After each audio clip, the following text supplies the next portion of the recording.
Hello students, नित्यम classes में आपका स्वागत है। आज हम आपके लिए लेकर आए हैं क्लास 10th हिंदी मीडियम के मैथमेटिक्स के सिलेबस को।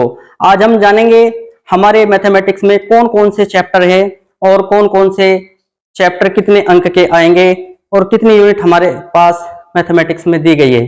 देखिए, मैथमेटिक्स एक आसान सब्जेक्ट है और इस आसान सब्जेक्ट को आसान बनाने के लिए आपकी मेहनत की ज्यादा जरूरत होती है, क्योंकि मैथ्स एक ऐसा सब्जेक्ट है जो बिना अभ्यास के बिल्कुल भी नहीं सीखा जा सकता। तो ज्यादा से ज्यादा प्रैक्टिस करेंगे तो आपका मैथ्स अच्छा होगा, बेहतरीन होगा।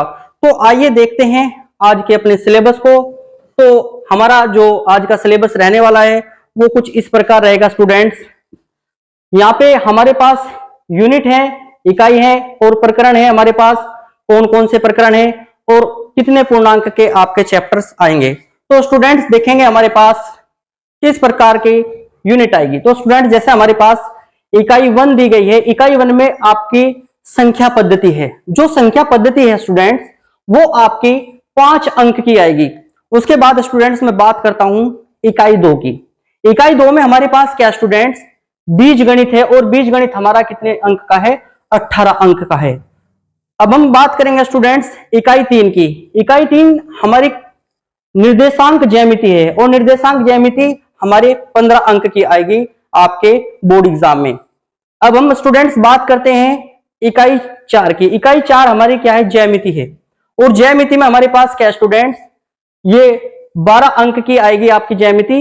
अब हम बात करते हैं स्टूडेंट्स इकाई 5 की। इकाई 5 हमारी त्रिकोणमिति है, जो बहुत महत्वपूर्ण इंपोर्टेंट चैप्टर है त्रिकोणमिति, जो आपकी 12 अंक की आएगी। और उसके बाद हम बात करते हैं इकाई 6 की। ये मेंसुरेशन है और मेंसुरेशन आपकी 8 अंक की आएगी।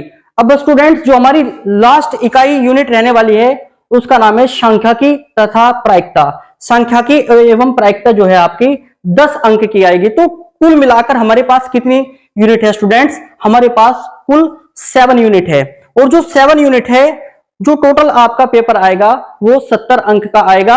30 नंबर आपके प्रैक्टिकल में मिलते हैं यूपी बोर्ड में, तो 70 नंबर का आपका एग्जाम आएगा और 30 अंक आपको विद्यालय की ओर से आपकी परफॉर्मेंस के आधार पे आपके प्रैक्टिकल में मिलेंगे। तो स्टूडेंट्स ये हमारे मैथमेटिक्स के टोटल यूनिट हैं जिनको आप पढ़ेंगे हमारे साथ। अब मैं बात करता हूं स्टूडेंट्स।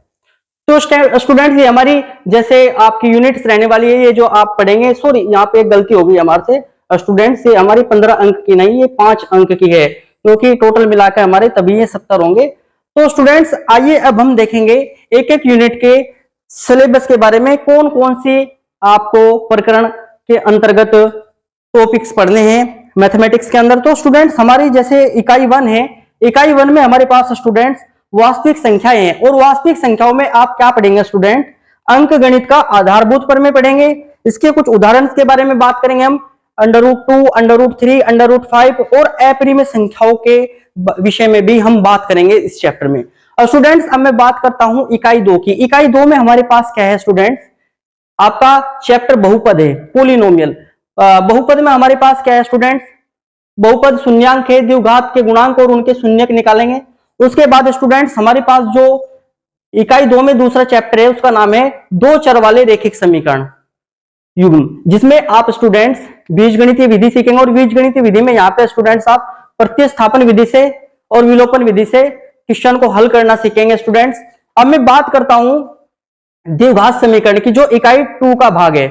इसमें क्या आपके पास स्टूडेंट्स ये आपका ax² + bx + c ये आपकी द्विघात समीकरण है। इससे रिलेटेड बहुत सारे क्वेश्चन करेंगे आपको गुणनखंड विधि, विविधकर विधि, मूलों की प्रकृति एवं इबारती प्रश्न भी इस चैप्टर में आप स्टूडेंट्स करेंगे। अब मैं बात करता हूं स्टूडेंट्स समांतर श्रेणी की। समांतर श्रेणी एक इंपोर्टेंट चैप्टर है जो सिलेबस में पिछले साल ही इसको ऐड किया गया है। इसमें क्या आएगा आपका nवें पद का मान, n पदों का योगफल, सामान्य जीवन पर आधारित प्रश्न हो गया स्टूडेंट। अब मैं बात करूंगा स्टूडेंट्स आपकी इकाई 3 की। इकाई 3 में क्या होगा हमारे पास, रेखा, द्विविमीय, ग्राफ, दूरी सूत्र, विभाजन सूत्र। और विभाजन सूत्र स्टूडेंट्स हमारे पास आंतरिक विभाजन सूत्र है, केवल बाह्य विभाजन सूत्र नहीं है, केवल आंतरिक विभाजन सूत्र है। इसी के विषय में हम बात करेंगे स्टूडेंट्स। अब यहाँ पे आती है आपकी इकाई 3 में आपके रेखा द्विविमीय होगी। अब हम बात करेंगे इकाई 4 की। इकाई 4 में आपका स्टूडेंट्स क्या है, त्रिभुज है। और त्रिभुज में हम त्रिभुज की एक भुजा के समांतर खींची गई रेखा त्रिभुज के शेष दो भुजाओं के समान अनुपात में विभाजित करती है। स्टूडेंट्स दूसरा, इसमें त्रिभुज के दो भुजाओं के समान अनुपात में विभाजन वाली रेखा की तीसरी के समान होती है। इस प्रकार यहाँ पे हम परिमेयों को हल करेंगे। तो स्टूडेंट्स आगे भी हम बात करेंगे अपने सिलेबस के बारे में।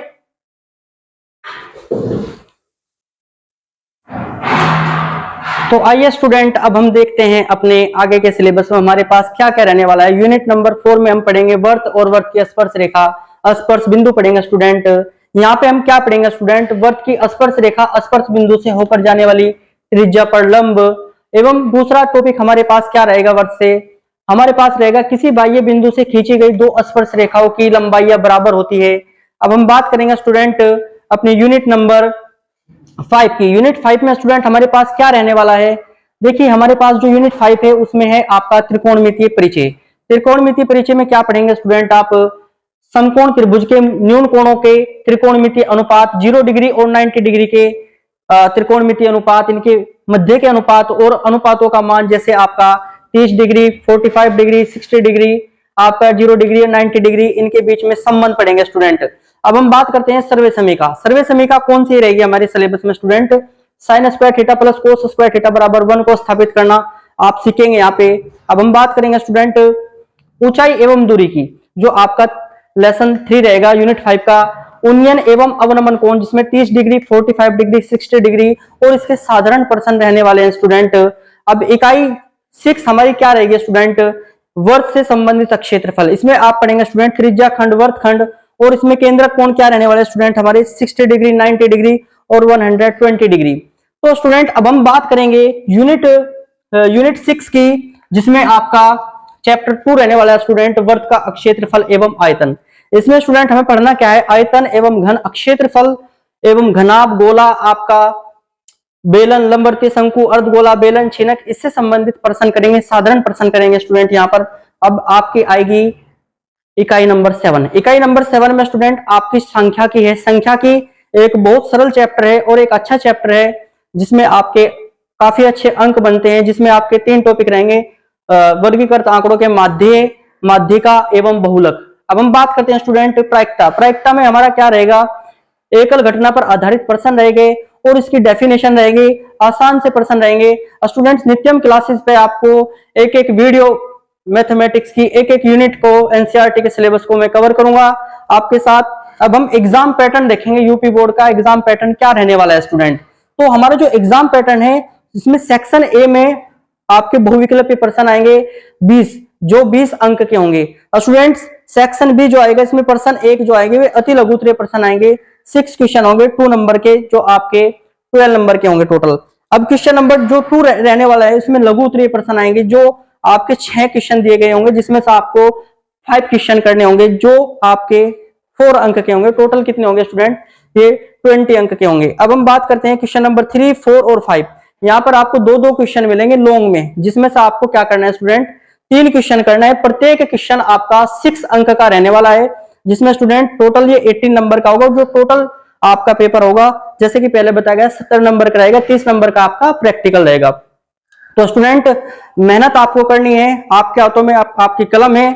इस कलम को जितना आप चलाओगे, जितना आप लिखोगे, जितनी आप प्रैक्टिस करोगे मैथ्स की, उतना स्ट्रॉन्ग आपका मैथ्स बन जाएगा। क्योंकि मैथमेटिक्स एक ऐसा सब्जेक्ट है जिसमें ज्यादा से ज्यादा अभ्यास करना होता है, और जितना ज्यादा आप अभ्यास करेंगे, जितनी प्रॉब्लम्स को आप सोल्व करेंगे, उतना ही बेहतर आपकी परफॉर्मेंस होगी। तो स्टूडेंट आपकी मेहनत ही रंग लाएगी।